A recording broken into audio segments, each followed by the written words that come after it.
Ya, shalom. Kalau saya ini selalu suka cita ya, saudara, kalau lihat saya berdiri atau saya memuji Tuhan, di depan itu saya merasa bahwa betul-betul saya ini mengalami Paskah. Ini berapa banyak yang merasa dia sudah dimenangkan, sudah dibayar lunas oleh Tuhan. Angkat tangan. Kalau belum dibayar lunas sore hari ini saja saudara tidak bisa ada di sini. Saya dan saudara tidak bisa memuji Tuhan. Bahkan saya dan saudara tidak bisa berdoa kepada Dia. Karena saya dan saudara sudah dibeli dengan harga yang lunas, bukan dengan uang, bukan dengan harta, bukan dengan emas dan perak, tetapi Tuhan beli saya dan saudara dengan darah anak domba Allah. Suatu hal yang luar biasa. Saya punya 3 anak saudara, dan saya punya anak laki-laki yang bungsu, itu kesayangan saya. Kesayangan betul-betul karena saya mengandung dia mungkin sudah usia tua. Saya mencintai dia melebihi suami saya. Kasih yang saya berikan kepada anak bungsu saya tidak sebanding dengan kasih Bapa kepada saya dan saudara hari ini. Dia rela memberikan anaknya yang tunggal datang ke dunia untuk menebus saya dan saudara. Suatu hal yang luar biasa. Sangat-sangat luar biasa. Harusnya Paskah itu kita rayakan besar-besar. Harusnya Paskah kita rayakan begitu rupa bahwa itu merupakan puncak kemenangan saya dan saudara, di mana saya dan saudara dimerdekakan, di mana saya dan saudara dibebaskan dari setiap hal. Apa yang terjadi dalam hidup saya dan saudara, Tuhan sudah rancangkan begitu rupa. Tuhan buat dalam satu bingkai yang indah. Nanti tahun 2022, tanggal 21, Rina kau ketemu dengan GMKI Denpasar. Bagi orang-orang yang tidak percaya, dia bilang itu kebetulan. Tapi bagi kita yang percaya kepada Yesus Kristus yang hidup, tidak ada kebetulan. Dalam kamus orang yang percaya kepada Yesus Kristus yang mati dan bangkit, tidak pernah ada kata kebetulan. Saya tidak kebetulan ketemu suami saya yang ganteng ini dan menikah. Anak muda yang belum punya pacar, kalau kau sudah naksir seseorang, doa. Amin. Amin. Bagi Allah tidak ada yang mustahil. Saya mau bilang sama saudara, kalau hari ini Tuhan sudah mati buat saya dan saudara, Dia bangkit untuk sebuah kemenangan. Dia bangkit supaya saya dan saudara dimerdekakan. Kalau saya dan saudara masih hidup dalam segala ketakutan, segala beban hidup, berarti saya dan saudara tidak merayakan Paskah. Amin. Paskah itu berbicara tentang kemenangan. Paskah itu berbicara tentang kemerdekaan. Paskah itu berbicara tentang satu kebebasan yang Tuhan berikan buat saya dan saudara. Hari ini saya mau berbicara tentang makna Paskah bagi orang-orang percaya. Roma pasal 6 ayat yang ke-9 sampai dengan ayatnya yang ke-10, demikian firman Tuhan. Karena kita tahu bahwa Kristus sesudah Ia bangkit dari antara orang mati, tidak mati lagi, mau tidak berkuasa lagi atas Dia. Sebab kematiannya adalah kematian terhadap dosa satu kali dan untuk selama-lamanya, dan kehidupannya adalah kehidupan bagi Allah. Pada waktu perempuan-perempuan datang di kuburan Tuhan Yesus, mereka cari Tuhan Yesus. Ada satu malaikat yang berdiri dan dia bilang begini, mengapa engkau mencari yang hidup di antara orang mati? Hari ini saya dan saudara tidak mencari yang hidup di antara orang mati, tapi saya dan saudara mencari Dia yang hidup. Amin. Dia sudah tidak mati lagi. Dia bukan dikubur lagi. Dia bukan sesosok mayat yang ditempatkan di dalam peti kemudian ditaruh dalam sebuah gua. Tapi saya dan saudara datang mencari Dia yang hidup, yang memberikan kehidupan buat saya dan saudara. Dia tidak mati lagi. Karena Dia hidup, saya bisa berdiri hari ini. Karena Dia hidup, saya dan saudara bisa ketemu.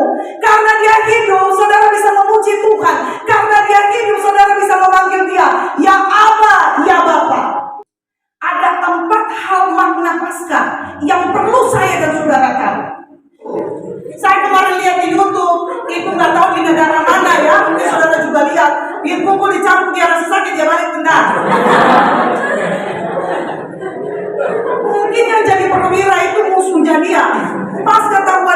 datang ke Tuhan Yesus, itu kesempatan buat tiba nih ya. Iya. Saudara, kita merayakan Paskah, itu kita harus tahu kenapa kita harus merayakan Paskah. Kita harus tahu makna Paskah itu apa. Jangan sampai cuma ikut-ikutan, datang orang tepuk tangan, lu ikut tepuk tangan, orang menyanyi, lu ikut menyanyi karena suara bagus. Jangan, saudara. Yang saya dan saudara lakukan hari ini, saya dan saudara sementara menabung sesuatu. Nanti pada waktu Tuhan datang, saya dan saudara siap masuk pesta perkawinan anak domba Allah. Saya dan saudara masuk di dalam surga. Makna Paskah buat saya dan saudara, yang pertama adalah Dia menebus dosa-dosa saya dan saudara. Ada orang kudus di sini? Ada? Ada yang mana? Tolong angkat tangan. Saya kasih HP saya langsung. Kalau ada orang kudus di sini angkat tangan. Ada orang suci? Tidak ada, saudara. Tuhan mati di tiang kayu salib, dikuburkan, dan pada hari ketiga Dia bangkit karena Dia mau menebus dosa-dosa saya dan saudara. Di antara kehidupan saya dan saudara ini ada banyak dosa, saudara. Mungkin adik kakak, suami istri, kita tidak tahu dosa apa yang kita buat. Satu kos-kosan, ada yang sudah buat dosa, tapi yang lain nggak tahu. Dia datang untuk menebus saya dan saudara dari dosa kita. Mungkin ada yang suka nonton film porno. Yesaya pasal 1 ayat yang ke-18 bilang begini. Marilah, baiklah kita berperkara firman Tuhan. Sekalipun dosamu merah seperti kermisi, akan menjadi putih seperti salju. Sekalipun berwarna merah seperti kain kesumba, akan menjadi putih seperti bulu domba. Sekalipun engkau jatuh, sekalipun dosamu besar, sekalipun engkau melakukan kesalahan yang sebesar apapun, tapi waktu engkau datang pada Tuhan, engkau diampuni, engkau disucikan, engkau ditahirkan untuk melihat kerajaan Allah. Amin. Yang kedua, makna Paskah yang perlu saya dan saudara tahu adalah Paskah itu mematahkan kutuk dari kehidupan saya dan saudara. Saudara bisa baca di dalam 1 Petrus 1 ayat 18 sampai dengan 19. Yang kedua, Dia mematahkan setiap kutuk. Waktu saudara dari kampung, ini semua dari kampung ya. Waktu saudara dari kampung datang, ada tetangga yang sirik, dia bilang, itu tuh pergi ke kota, mana bisa orang tuanya aja, sudah dari turunan udah akan bisa berhasil. Jangan takut, jangan pernah takut. Tuhan Yesus Kristus mati dan bangkit, Dia mematahkan setiap kutuk-kutuk yang terjadi dalam hidup saya dan saudara. Ada mungkin di antara saudara yang waktu ibunya mengandung tidak diinginkan. Dia tidak diinginkan karena mungkin belum menikah secara sah, belum dikuduskan di gereja, belum diberkati di gereja. Lalu karena ketakutan orang tuanya takut, nanti bagaimana perempuan ini perutnya naik, malu dan sebagainya. Lalu kemudian dibiarkan saja, lalu anak itu tertolak. Itu merupakan kutuk seumur hidup. Tapi dengar hari ini, Yesus bangkit untuk mematahkan setiap kutuk-kutuk yang terjadi dalam hidup saya dan saudara. Hari ini dengar baik-baik, ada satu berita gembira buat saya dan saudara. Waktu Yesus bangkit, setiap kutuk yang ada di dalam hidup saya dan saudara itu dipatahkan semua.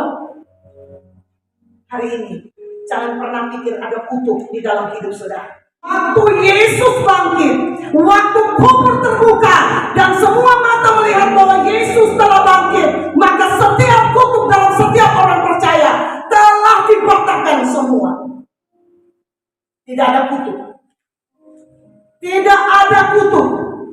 Kalau hari ini aku berpikir bahwa aku masih hidup di dalam kutuk, dengar baik-baik, Yesus pun sudah bangkit.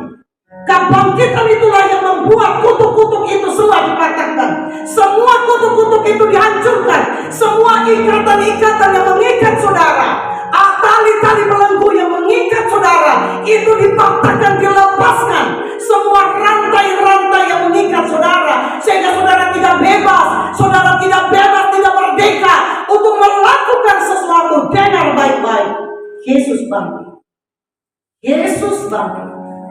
Dia membebaskan saya dan saudara. Berapa banyak di antara saudara yang merasa saudara dibebaskan? Angkat tangan. Dia sanggup membebaskan. Dia sanggup membebaskan. Jangan pernah berpikir saya orang desa. Jangan pernah berpikir keturunan saya tidak pernah berhasil. Jangan pernah berpikir kutuk itu telah dibebaskan oleh Tuhan. Kutuk itu telah dilumpuhkan oleh Tuhan. Firman Allah bilang begini, hai maut, di manakah sengatmu?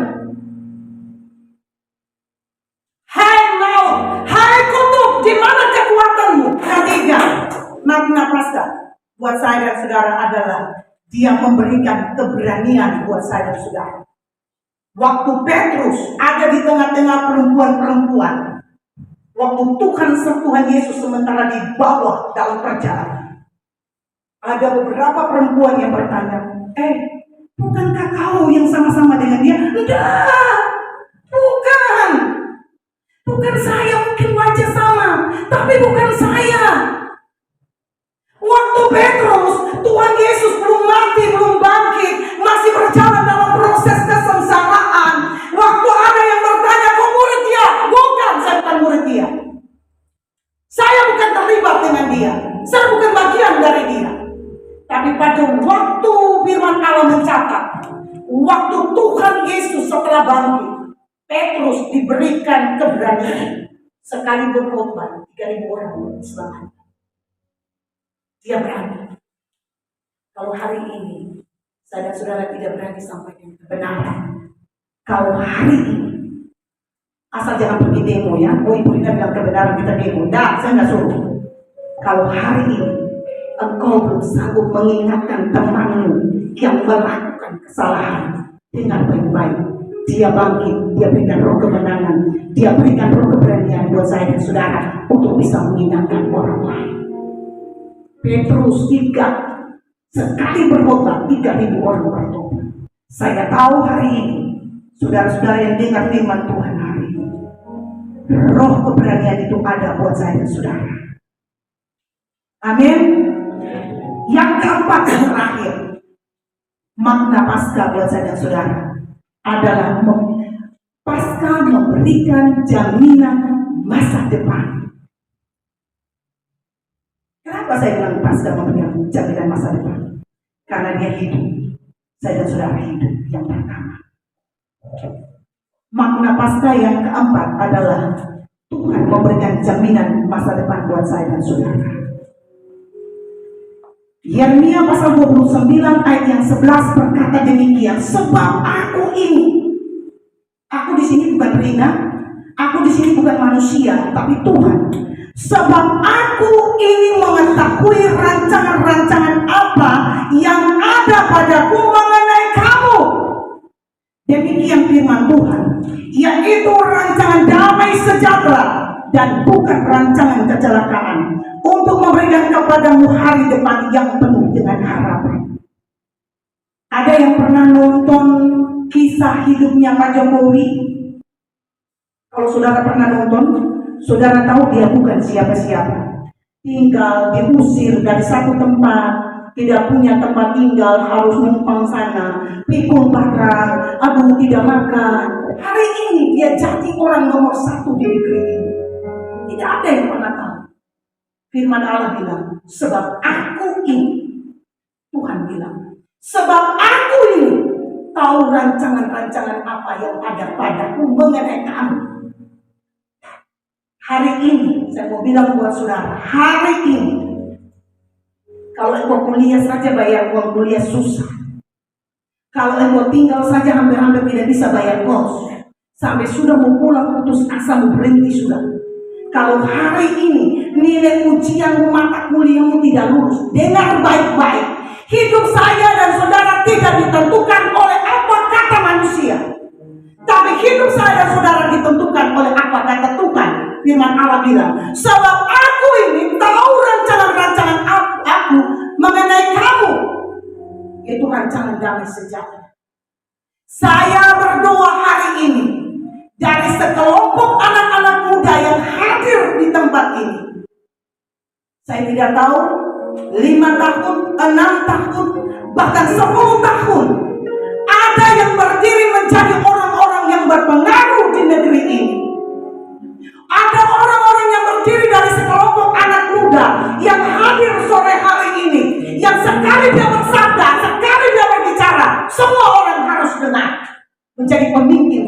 di negeri ini. Pulang ke daerahmu kau menjadi wali kota, pulang ke daerahmu kau menjadi bupati, pulang ke daerahmu kau menjadi gubernur, dan kau membuat pengaruh yang baik buat negerimu. Sebab Tuhan tahu rancangan apa yang ada padanya mengenai saya dan saudara. Amin. Dia tidak punya rancangan kecelakaan, dia tidak punya rancangan kegagalan, tapi Tuhan punya rancangan masa depan buat saya dan saudara. Jangan pernah kau lihat latar belakang mama papamu buat satu kebanggaan. Saya dan saudara hidup bukan di dalam rancangan manusia. Kalau saya dan saudara hidup di dalam rancangan manusia, itu suka-sukanya manusia. Waktu dia berkenan, engkau diangkat. Waktu dia tidak berkenan, engkau diturunkan. Tapi Tuhan bukan manusia. Tuhan itu adil. Apa yang dia katakan, itu yang dia lakukan. Pada waktu agenda Tuhan digenapi dalam hidupmu, engkau berdiri dan roh Tuhan ada padamu. Engkau menjadi pemimpin di negeri ini. Jangan pernah takut. Sekali lagi saya mau bilang buat kita semua, jangan pernah takut. Karena Tuhan punya rancangan masa depan buat saya dan saudara.